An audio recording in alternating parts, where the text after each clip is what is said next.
మనకి ఓపిక చాలా అవసరమండి. ఇప్పుడు చూడండి, మనకొక పండు కావాలి, ఒక విత్తనాన్ని నాటాం. మరుసటి రోజున నాకు మామిడి పండు కావాలి అని అంటే వస్తుందా అండి? కొన్నిసార్లు కొన్ని రోజులు పడుతుంది, కొన్నిసార్లు నెలలు పడుతుంది, కొన్నిసార్లు సంవత్సరాలు పడుతుందండి. ఒక తరం వాళ్ళు నాటినవి నెక్స్ట్ తరానికి వస్తాయి. ఓపిక అనేది చాలా అవసరమండి. ఓపిక లేనిది ఇప్పుడు జీవితంలో అన్నీ కూడా తొందరగా లభిస్తున్నాయి కదా, 2 minutesలో మ్యాగీ చేసేసుకుంటున్నారు కదా అని 2 నిమిషాలలో సిచ్యువేషన్స్ మారిపోవాలి, 2 నిమిషాలలో మనకి అయినవన్నీ కూడా తొలగిపోవాలి అంటే అది అవ్వదండి. ఇది జీవితం యొక్క సత్యం, గుర్తుపెట్టుకోండి. ఓపిక కావాలి, ఓపికతో ఉండండి. భగవంతుడు ఏం నేర్పించాలనుకుంటున్నారో కొద్ది క్షణాల తర్వాత మనకే నేర్పిస్తుంది. కాబట్టి అది ఎన్ని రోజులు ఎన్ని నెలలు అని చెప్పటం కష్టం.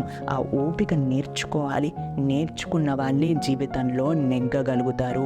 ఈ జీవితం అనే పరీక్ష గుర్తుపెట్టుకోండి. హరే కృష్ణ.